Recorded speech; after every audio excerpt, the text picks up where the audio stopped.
his power was OP compared to obviously the other Saiyans of his time, including Goku's father, Bardock. Excuse me. The topic of discussion is brought to you by Derek D. Prescott, and it should be popping up on screen. But that's basically his question. He believes that, or he wants me to know, do I think King Vegeta would have been OP in regards to the Saiyans, you know, yada yada yada yada. I did some research, and even though I think I kind of already had this in mind, King Vegeta was strong, no doubt, obviously for the Saiyan race, but he was not OP in power level. In fact, Bardock was already about to surpass King Vegeta at some point after he sustained some injuries from conflict, and Vegeta as a kid was going to surpass his father too. So King Vegeta was not OP as you may think.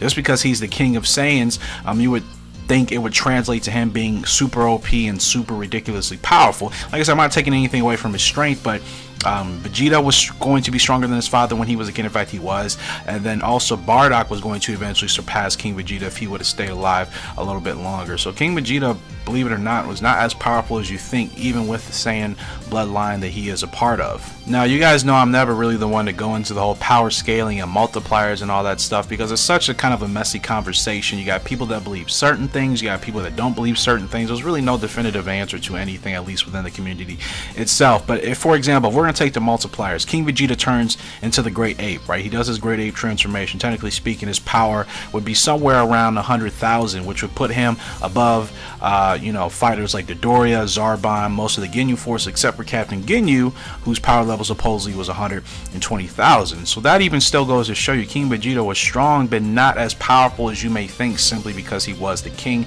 And I'm pretty sure the same will be said for Universe 6's Planet Sadala King. He will be powerful, but is he going to be stronger than Kale or Caulifla or Kale? Kale, Caulifla, or Kabe? Excuse me. No way. He's not going to be stronger than any of those Saiyans. It's really all about the bloodline and where they come from. And now, if they took on, let's say, the same mindset as other Saiyans underneath them and trained as much as they could, then I think their power would equate to their status. But you gotta consider, them being kings, they're not necessarily in a situation or a position where they need to fight as the other soldiers underneath them do. That's why they have other soldiers. The kings are not supposed to be the ones fighting out there side by side with their soldiers in every conflict, in every situation. They're the king for a reason. They have soldiers and grunts and all that stuff to do that job for them. So if they were fighting, no doubt their power level would be better. They would train, especially as Saiyan warriors. They would get better with every conflict and situation they go through. But if they're not fighting, they're only going to be as strong as they are, which is wherever they are at that point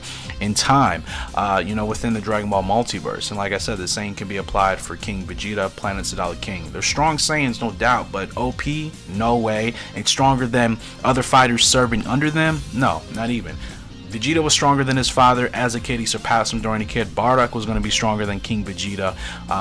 You know, it's just one of those things. That's just kind of how the cookie crumbles, I guess, for that situation. This was a good topic, especially with the new Dragon Ball Super movie coming out here in 2018 in regards to the Saiyan origins. I'm really excited to see what's going to come of that, if we are going to get a little bit of detail or even more background information on King Vegeta. If Bardock will be involved with that at all, we don't know exactly how they're going to go, which direction they're going to go with it. But the Saiyan origin itself brings so many possibilities and opportunities to expand on characters that have not been expanded on a lot, or just to go further and deeper with characters we already have extensive knowledge and some history on. So no doubt I cannot wait for that.